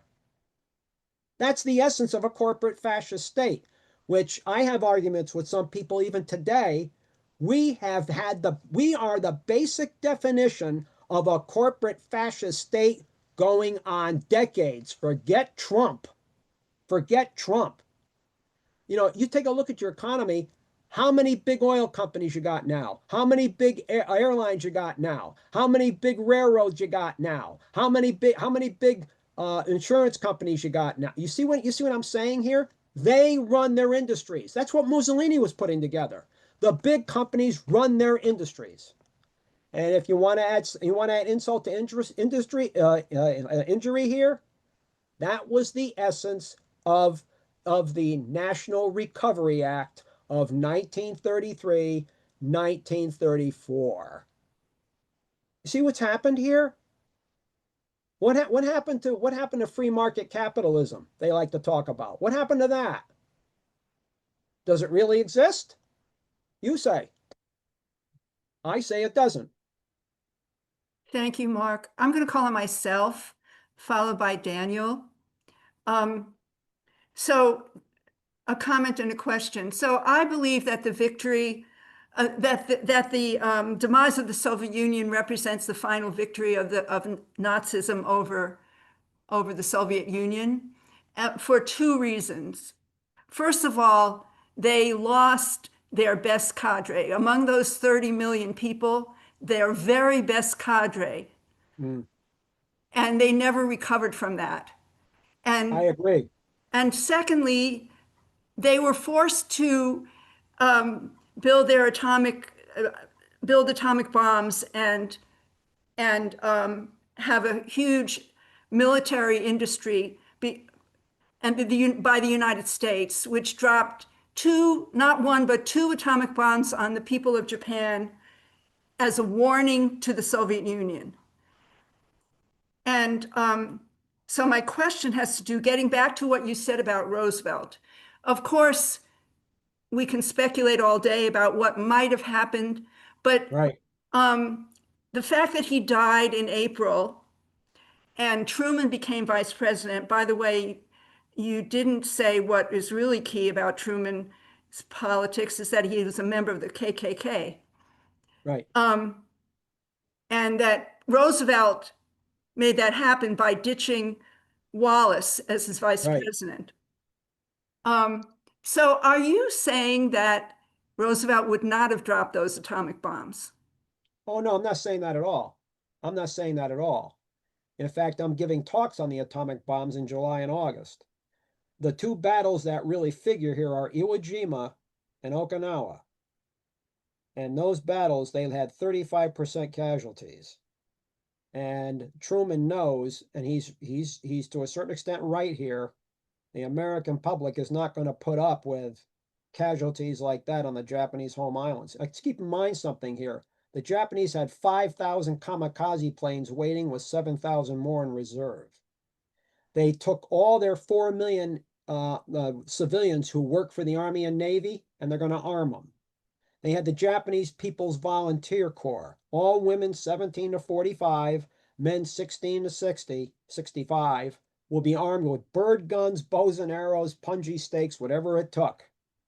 And that's what was waiting for GIs when they, or Marines and so on and so forth, when they land here. However, having said that, it's the militarists in Japan who did not want to surrender. They wanted one big giant seppuku is what they wanted here. My take on this is that Hirohito waited too long. He should have put his foot down earlier, and he didn't. He didn't. And to me, that's an issue.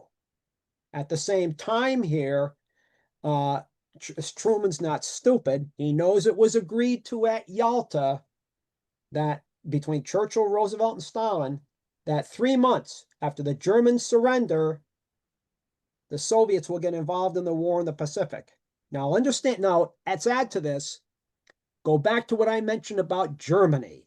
It was divided into a pie of 4 parts. If you remember, after the bombs were dropped, the war in the Pacific is over, the United States will not allow anyone else in Japan except itself. That is no accident. You know, we learned quick. We're not going to share Japan like they share. And you know who got angry? The Australians. We fought here too, you know. You're not going to be allowed in. We told them to get out. Interesting. And the Philippines. And the Philippines, right. And so interesting when you take and you step back and look at this overall picture, the politics being played here with the bombs. With the bombs. But why did Truman didn't have to drop the second one? He said, you know, they with that one, it's Hirohito again. We have to give up. And he ordered the big 6. Those are the high-ranking military commanders led by a General Umezu to have a meeting real quick and give up. You know when they planned the meeting? August 9. They waited again too long, and they dropped the second bomb. Of course, that same morning, that's when Stalin invaded Manchuria. Right. This is not a good day for Japan at all. Well, the Japanese were already being pushed out of Manchuria by the Chinese. Right. But the Soviets come in. And Stalin kept his word, just like he did on June 22nd, 44, when he to take the pressure off the West. He launched Operation Bagration on the Eastern Front. He kept his word here. Of course, he's going to looking to get something out of it. I'll agree to that. But at the same time, he kept his word. But we don't want him. Of course, nobody knows about communist China yet. Nobody knows Mao's going to win the Civil War. Nobody knows that yet. But we don't want the Soviet Union staying in Manchuria and maybe even taking Korea. Hence, the United States is not getting out of Japan. Yet the fly in the ointment is going to be 1949 when Mao beats Chiang Kai-shek. Now that changes everything here. Actually, Mao offered Chiang Kai-shek a deal Yes, he did. a joint government, or whatever you call it. Right. And Chiang Kai-shek, on the orders of his puppeteers in Washington, refused.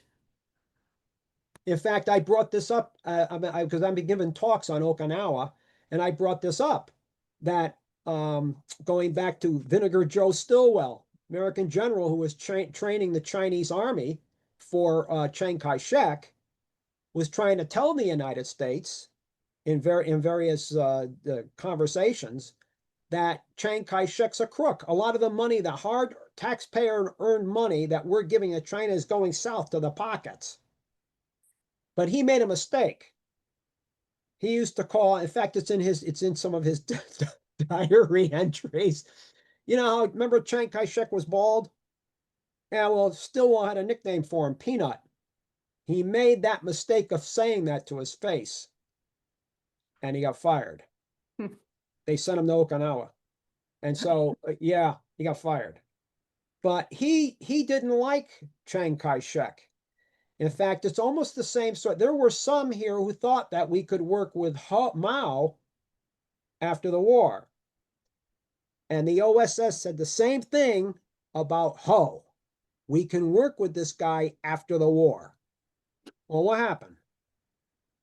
The French killed tens of thousands of people in North Right. Vietnam. Right. I mean, we could have avoided Vietnam. We could have avoided Korea, most likely, if we sat down. But that's not what we're going to do here. That's not what and you know what's going to happen after that. You know what's going to happen after that. Okay, thank you. I'm going to call on Daniel as Sure. our last questioner because it's almost time for us to end this program. Daniel, please go ahead. Yes, Daniel here. Yes, Daniel. In the late 30s, the Soviet purges in the late 30s, according to many accounts that I've heard, they greatly weakened, they took out a huge percentage of their personnel, military personnel. And I'm wondering, to what degree would that have hurt the Soviets' ability to respond in the first part of, during all of World War II, especially during the first part of it. I wonder if those massive casualties could have been avoided if they had not purged so many of their their experienced military personnel. Would you comment on that, please? Yeah, there were 80,000 men, 80,000 officers in the Soviet officer class. Stalin had at least 15,000 of them shot, but upwards of 35,000 were sent to Siberia. Of course, here, and what he did, I mean, he really, I mean, there were all 11 top political commissars for the military were all shot. 3 of the 5 Soviet marshals were shot, and one the kingpin here, Mikhail Tukhachevsky, which to me is a big mistake. There were others who were sent to Siberia, but many lower grade officers here were serving in the outlying districts. One of them was Zhukov, and the Soviet Union was somewhat blessed here that once the war starts, they will bring these officers back into the Soviet Union to fight the war against Nazi Germany. One of them was Konstantin Rokossovsky, and Rokossovsky had a Polish father and a Russian mother. He was a brilliant commander, and the NKVD is going to pull out his fingernails and toenails and send him to Siberia. But he will be rehabilitated. You know how that goes. Rehabilitated, and he will be made a commander. He will retire. He will retire from he would end the war as a lieutenant general, and he will be hero of the Soviet Union twice. What a country!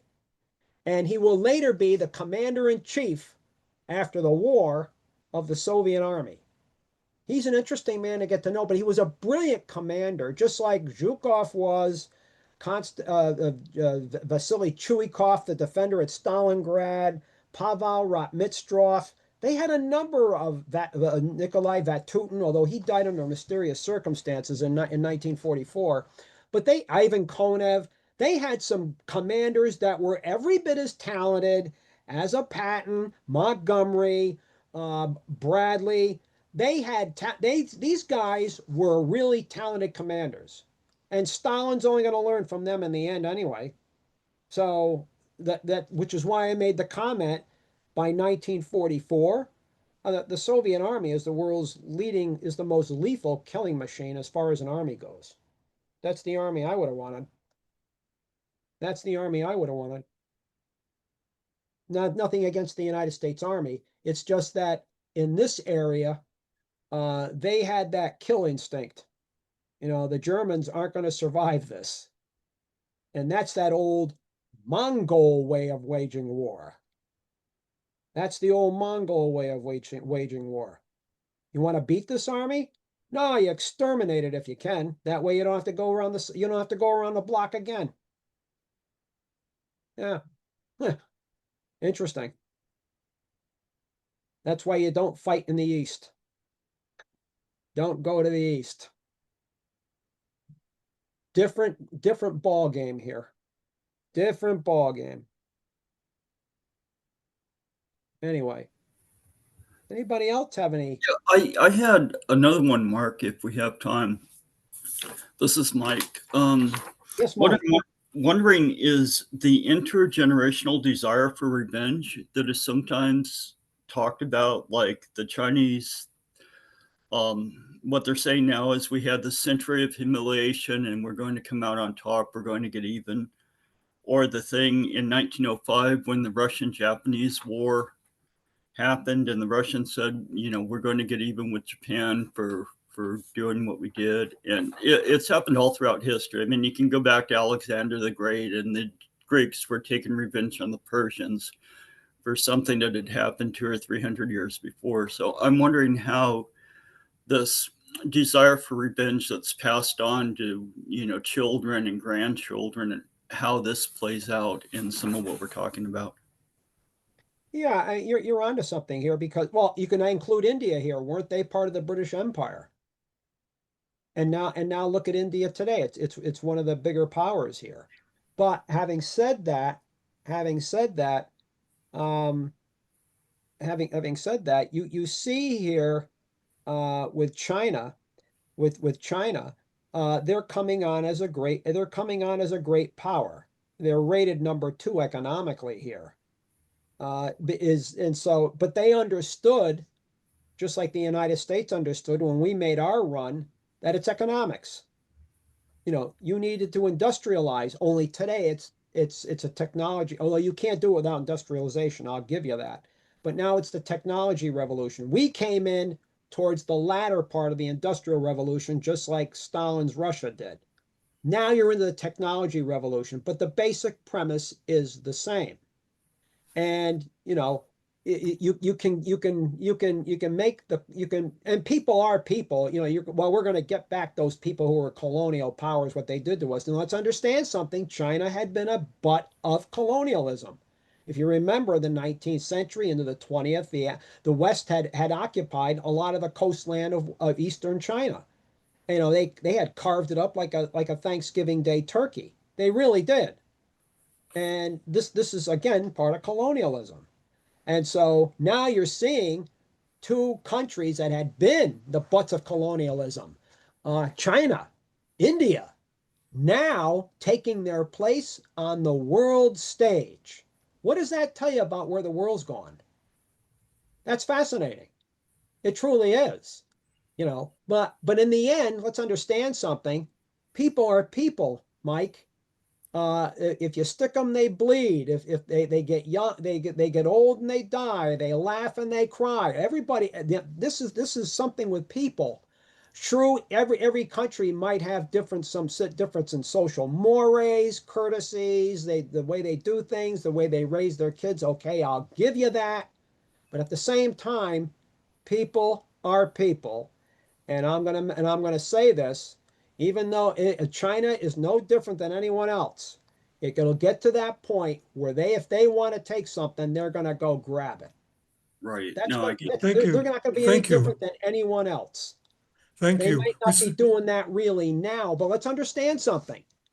Do you know 100 countries have signed on to the Belt and Road Initiative? Yeah, I knew it was a large number. Yep, 100. You think 100 countries are signed on to us and along those lines? No, not even. Okay. Right.